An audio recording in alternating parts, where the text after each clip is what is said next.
Bonjour tout le monde. Donc, merci d'être là, merci d'être venu. Merci à l'Association des cabines du Canada qui a organisé cette rencontre. Merci également aux sponsors de cet événement. Je suis vraiment très content d'être ici parmi vous pour parler avec vous de mon roman et de la littérature en général. Je n'appellerai pas cette rencontre une conférence, mais plutôt une rencontre.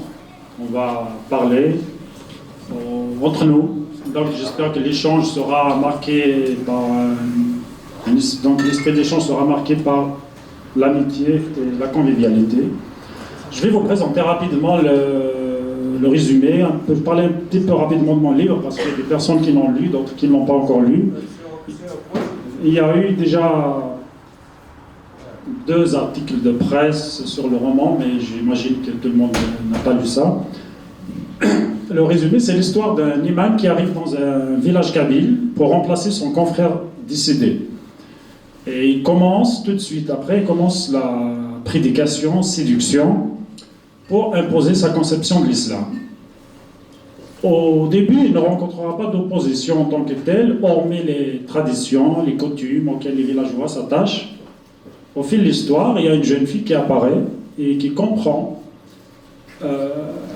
les enjeux et qu'est-ce que les nouvelles prédications de l'imam veulent imposer. Donc, c'est elle qui dit non et c'est elle qui se dresse contre son projet. Pourquoi j'ai écrit ce roman? Je l'ai écrit parce que je suis motivé par le simple plaisir de raconter. J'espère que quand vous le lirez, vous aurez aussi du plaisir. Mais je dois vous dire que l'idée m'a été inspirée par une anecdote un peu drôle, est-ce qu'elle est fictive ou véridique, je ne sais pas. Mais peu importe. Lors du boycott scolaire, je rappelle, la Kabylie en 1995 a boycotté l'école pour revendiquer la reconnaissance de la langue berbère comme langue nationale et officielle. Donc toute l'année, il n'y a pas eu d'école. Il y a un imam qui se présente dans un village et se présente le jour de la colle d'une dalle, c'est-à-dire la construction d'un toit. Et là, c'est un événement, comme vous le savez, qui rassemble presque tous les villageois. Il trouve tout le monde là,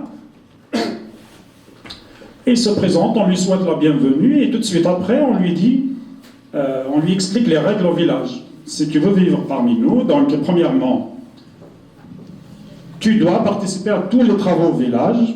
Tu ne fais pas de prosélytisme, tu as fait ton appel à la prière et puis c'est tout. Ton prêche du vendredi, tu ne peux pas le faire en arabe, parce que dans notre village, c'est le kabyle qui est en usage. Quatrièmement, si tu veux vivre parmi nous, être comme nous, donc tu dois soutenir notre boycott. Par conséquent, tu dois reconnaître la langue berbère comme langue nationale et officielle. Le lendemain, il a pris ses valises et il n'est plus jamais revenu. Donc, je suis parti de cette anecdote, mais après j'ai laissé libre cours à mon imagination.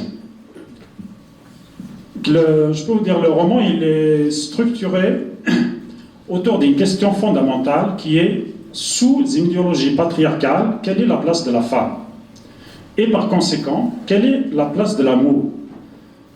La place qu'on réserve à la femme, généralement, c'est la place que prend l'amour, ce qui est, à mon sens, valable pour l'individu comme pour la société.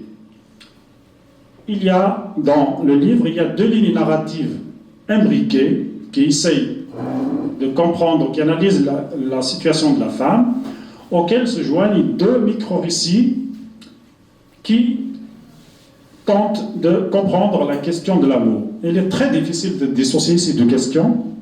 C'est pourquoi donc, j'ai opté pour un roman polyphonique dans lequel les éléments se télescopent. Vous avez tous les événements se passent en même temps, dans un même lieu, le microcosme villageois. Les personnages se connaissent tous entre eux. Donc vous aurez compris que la composition polyphonique s'est imposée presque d'elle-même. En tout cas, c'est elle qui m'a semblé convenable. Je l'ai écrit, le roman est écrit dans un style simple, facile à lire. Je suis guidé par 2 principes de l'esthétique classique qui sont la clarté et la précision. Je sais pas le titre, je peux vous dire que le titre, j'ai choisi le titre Celle qui dit non, parce qu'à la première lecture, on comprend que c'est la jeune fille qui s'oppose à l'imam qui dit non. Mais après une lecture attentive, on découvre qu'il y a plusieurs personnages qui disent non à leur façon, et il y a un non plus global et plus général qui se lit en filigrane. Je vous laisse le soin de le découvrir. Je reviens juste pour dire un dernier mot sur le résumé du livre. C'est que, à première vue, on peut se dire qu'il y a le conflit entre la jeune fille et l'imam. Donc, on va lire un roman manichéen dans lequel le bien et le mal sont clairement distincts. Mais la morale du roman, elle est ambiguë. Vous découvrirez dans l'histoire des personnages, des subjectivités en évolution. Et c'est à vous de voir, donc, où est-ce qu'il est le bien, où est-ce qu'il est le mal, quel est le méchant, quel est le gentil. C'est au lecteur de choisir les personnages qu'il adoptera, ceux qu'il n'aimera, ceux qu'il n'aimera pas.